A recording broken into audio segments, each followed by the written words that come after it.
नमस्कार मंडळी, तुम्हा सर्वांचं पुन्हा एकदा स्वागत आहे माझ्या आकाश भ्रमंती या यूट्यूब चॅनलमध्ये. सर्वप्रथम तुम्हा सर्वांना दीपावलीच्या खूप खूप शुभेच्छा.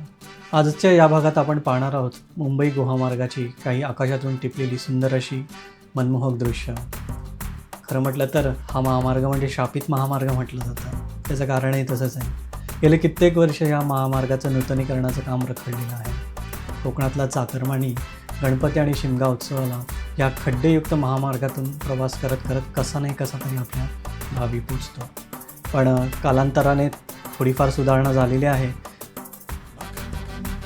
आता जी तुम्ही दृश्य पाहत आहात ही वीर रेल्वे स्टेशनच्या आजूबाजूच्या परिसरातील दृश्य आहे. आपल्या हायवेच्या उजव्या साईडला तुम्हाला कोकण रेल्वेचा ट्रॅक दिसत आहे आणि पुढे माणगाव लोणेरे शहर सोडल्यानंतर आपली एंट्री होते महाड शहरामध्ये. आणि आता जी ही तुम्ही दृश्य पाहत आहात ही महाड शहराच्या अलीकडील दृश्य आहे. रस्त्याच्या दुतर्फा भातशेतीची लागवड झालेली दिसते आणि वरून बघितल्यास असं वाटतं की आपल्या निसर्गाने हिरव्या रंगाचा शालू अंगावरती ओढून घेतला आहे. असं हे मनमोहक दृश्य तुम्हाला पाहायला मिळतं.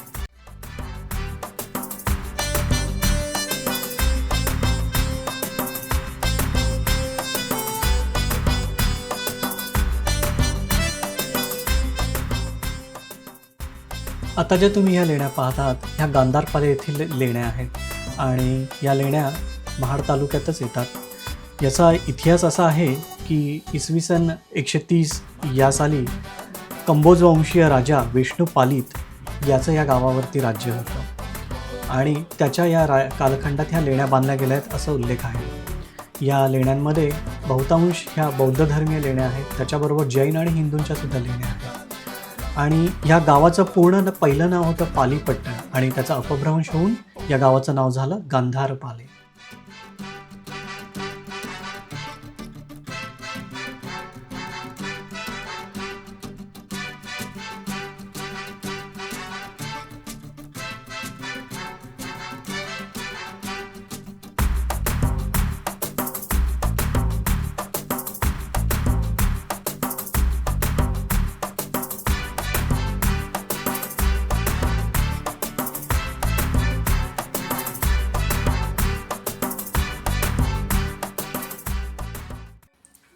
आता जी तुम्ही दृश्य पाहत आहात हे सावित्री नदीवरील नव्याने बांधण्यात आलेल्या पुलाची दृश्य आहे. 2 ऑगस्ट 2016 रोजी येथील जुना पूल हा पावसाच्या आणि पाण्याच्या प्रवाहामध्ये वाहून गेला आणि त्या पुलावरून जाणारी बरीचशी वाहनं या पाण्याच्या प्रवाहात वाहून गेली. त्या मध्यरात्री कित्येक जणांना आपले प्राण गमवावे लागले आणि हा असा भयंकर ॲक्सिडेंट कोकणातील जनता कधीच विसरू शकत नाही.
आता जे तुम्ही हे अथांग पसरलेलं नदीचे पात्र पाहत आहात, या नदीचं नाव आहे वाशिष्ठी नदी.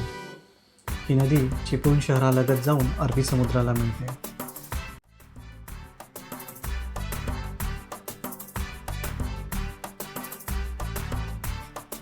आणि हा आहे चिपळूणचा प्रसिद्ध धबधबा सवत्सडा. मला आठवतंय की भूगोल पुस्तकामध्ये खडकांचे जे विभिन्न प्रकार आहेत त्याचं उदाहरण देण्यासाठी या धबधब्याचा तिथे उल्लेख केला होता. जे खडकाचे जे विशिष्ट प्रकारचे लेयर्स आहेत ते लेयर्स आपल्याला इथे तुम्हाला बघायला मिळतात.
आता निरोप घेण्याची वेळ झालेली आहे. तुम्ही जर माझ्या चॅनलवरती नवीन असाल तर कृपया सबस्क्राईब, शेअर आणि लाईक करायला विसरू नका. पुन्हा भेटूया नवीन एका ठिकाणी. तोपर्यंत धन्यवाद.